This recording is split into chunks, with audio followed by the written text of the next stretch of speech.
Algumas pessoas, ao verem o título deste vídeo, podem pensar que é sobre o Homem-Aranha enfrentando alguém em fase terminal, mas não é bem assim. O câncer é um inimigo que ele não consegue vencer com um soco, como faria com o Abutre. Ele precisa encarar essa batalha de outra forma, sem golpes, força ou suas típicas piadas, o que acaba trazendo algumas das histórias mais tocantes e verdadeiramente humanas dos quadrinhos. Um dos exemplos mais belos disso é a história O Garoto que Coleciona o Homem-Aranha, escrita com tanta sensibilidade por Roger Stern nos anos 80. A narrativa da história começa com Tim Harrison, um menino que é o maior fã do Homem-Aranha.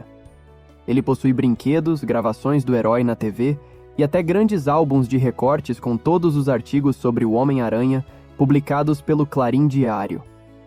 A dedicação dele é tamanha que o próprio jornal faz uma matéria sobre o garoto. Ao ver o artigo, o Homem-Aranha decide fazer uma visita surpresa a Tim. O menino mal acredita no que vê. Acha que está sonhando, mas o herói logo o convence do contrário. Tim, empolgado, mostra seus álbuns e colecionáveis, e os dois folheiam os jornais juntos, rindo do quanto J. Jonah Jameson pega no pé do Homem-Aranha. Tim aproveita para fazer várias perguntas. Ele nasceu já grudando nas paredes? Como funcionam suas teias?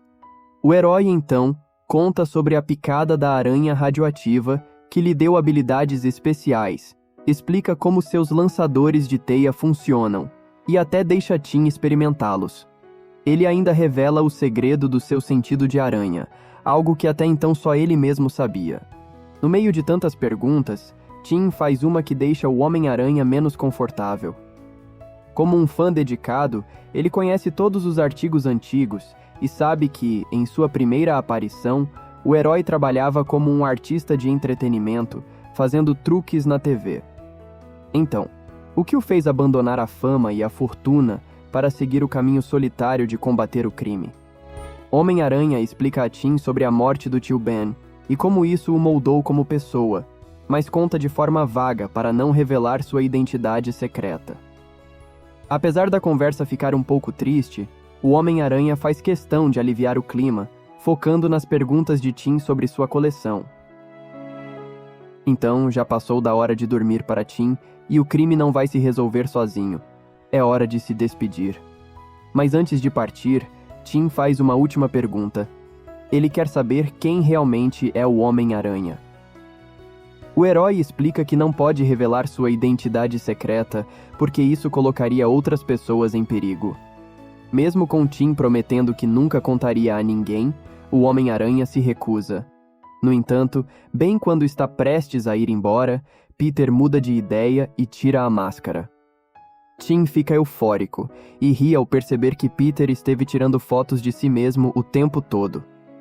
Quando Peter insiste que Tim não pode contar a ninguém, ele promete que será um segredo entre eles. Peter diz a Tim para cuidar de si e sai balançando pelas teias na noite. Logo depois de sair de vista, ele para numa esquina e desaba em lágrimas. O último quadro é um trecho do artigo sobre Tim, revelando que ele tem leucemia e que seu último desejo antes de morrer era conhecer seu herói. Embora a condição de Tim fosse terminal, o final da história ficou em aberto por muitos anos. Até que em um especial de Natal da Marvel, seu irmão confirma que Tim faleceu. Ele conta que a visita do Homem-Aranha realmente significou o mundo para Tim e que ele morreu feliz por ter se tornado amigo de seu herói. Mais de 20 anos depois, Tim seria mencionado novamente, aparecendo em um dos sonhos de Peter quando ele é assombrado por todas as pessoas que perdeu. Ele aparece outra vez em edições seguintes, quando Peter sofre uma parada cardíaca e tem uma visão do além. Nessa visão, Tim, junto a muitos outros entes queridos, serve como motivação para Peter se levantar e continuar lutando. É uma história extra. Mas é curioso porque muitas dessas histórias extras acabam se tornando muito especiais. E isso inclui a história da Leah. O que torna essa história tão impressionante e igualmente emocionante é que a maior parte dela não tem diálogos. contando a história puramente por meio de imagens. Leah narra a história de uma garota doente e sem teto que se apaixona pelo Homem-Aranha. Assim como Tim, ela também coleciona recortes de jornal, mas, no caso dela, é para se manter aquecida das noites frias. Um dia, Leah acorda e vê o Homem-Aranha bem na sua frente. Ela fica encantada e os dois saem balançando pela cidade. É um momento feliz e genuíno, até que a última página revela que o Homem-Aranha não estava apenas levando Leah para um passeio divertido. Na verdade, ele a tinha encontrado inconsciente em um beco e estava correndo para levá-la ao hospital. Leah nunca acordou do seu sonho e estava alucinando enquanto seus órgãos falhavam. Infelizmente, os médicos não podem fazer nada, e o Homem-Aranha se culpa por não tê-la encontrado antes. Ele a beija na bochecha e ela se despede sonhando com seus heróis favoritos. Diferente de Tim, Leah nunca voltou a aparecer, mas as duas histórias são bem semelhantes. Ambas retêm informações e depois surpreendem você nas últimas páginas. Assim, quando você volta para reler, não só tudo faz mais sentido, como também fica muito mais impactante. Um dos segredos de uma boa história é dar ao leitor um motivo para revisitá-la. E uma reviravolta no final da história é importante que esteja bem enraizada em tudo o que veio antes, para que o leitor sinta que devia ter percebido desde o início. O final da história de Tim é tão marcante porque usa os recortes de jornal que foram tão presentes ao longo da edição. De repente, frases como "enquanto eu viver" ou "amigos para sempre" ganham um significado completamente diferente, o que explica a expressão solene de Peter ao ouvir essas palavras. O entusiasmo e a positividade de Tim não são apenas sinais de um garoto alegre, mas sim de sua coragem diante da leucemia. A história de Leah faz o mesmo, só que sem palavras, e você se sente tolo por não perceber a imagem angelical que lembra o céu. Além disso, este painel em que Leah observa o Homem-Aranha lutando contra o Abutre é provavelmente uma das peças de arte mais tristes que já vi. Ela está bem no canto inferior do painel, ocupando quase nenhum espaço, pequena e insignificante, enterrada nos becos cinzentos de Nova York, enquanto os heróis coloridos lutam no céu. Ela estende a mão, querendo se juntar a eles. Mas embora apenas alguns andares os separem, eles estão em mundos completamente diferentes. Nem todo mundo pode ser picado por uma aranha radioativa, ter pessoas queridas ao seu lado, ou até mesmo uma cama quente para dormir. E apesar de tudo isso, Leah ainda sorri e se contenta com o que tem. Fica ainda mais comovente quando você percebe que, de certa forma, o Homem-Aranha falhou em salvar Leah 2 vezes. Ele não foi rápido o suficiente para levá-la ao hospital, e nem todas as fotos dele que formavam seu cobertor foram suficientes para salvá-la do frio.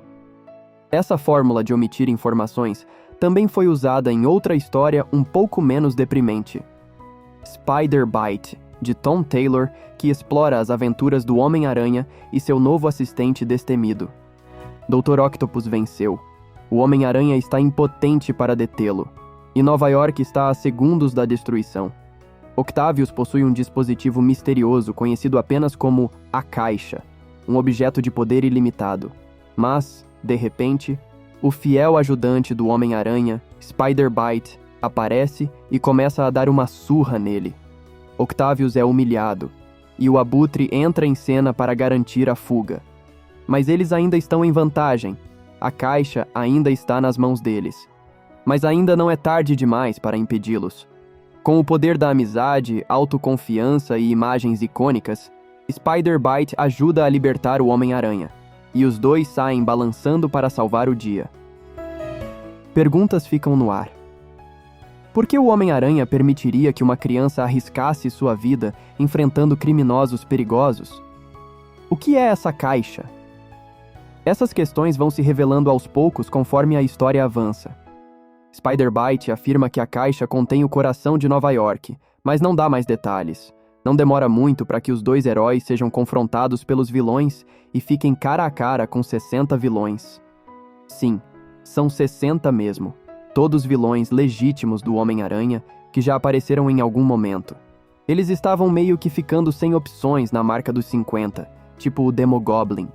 Lembra desse? O Homem-Aranha e Spider-Bite trabalham juntos para derrotar cada um dos vilões, um a um. Todas essas histórias não têm uma conexão narrativa inerente. Foram escritas em anos diferentes, por pessoas diferentes. Mas, você, como leitor, pode notar que essas histórias estão, de fato, conectadas. O Homem-Aranha se arrependeu de deixar a visita a Tim em uma nota tão triste, então ele garantiu que não faria o mesmo com Nathan. Ele viu o quanto significava para Leah, viu como ela sonhava com ele, e prometeu que nunca deixaria os sonhos de outra criança serem apenas fantasia. E histórias como a de Nathan, Tim e Leah levantam uma pergunta. Todas elas acontecem no universo principal dos quadrinhos, certo? A Terra 616, lar de poderosos, milagres, seres místicos, muitos dos quais o Homem-Aranha tem boas relações. Então, por que ele simplesmente não pede ajuda a eles? Ei, Doutor Estranho! Ao invés de lançar um feitiço para fazer o mundo esquecer a identidade do Homem-Aranha, que tal curar o câncer, seu egoísta? Essa questão tem sido levantada há anos, especialmente na famosa edição do Homem-Aranha sobre o 11 de setembro. Claro, você poderia se perguntar por que alguns terroristas conseguiram derrubar o World Trade Center, quando provavelmente há milhares de super-humanos vivendo a poucas quadras dali. Por que todos os vilões ali estão chorando? Eu costumava pensar assim, mas ao me fixar nesses furos de roteiro, por assim dizer, eu meio que ignorava a intenção dessas histórias. Stan Lee disse isso ele mesmo.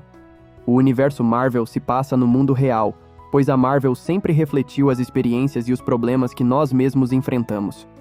Então, você poderia dizer que o propósito dos quadrinhos da Marvel é fazer as pessoas se sentirem melhor, vistas e compreendidas, seja um indivíduo ou uma grande comunidade.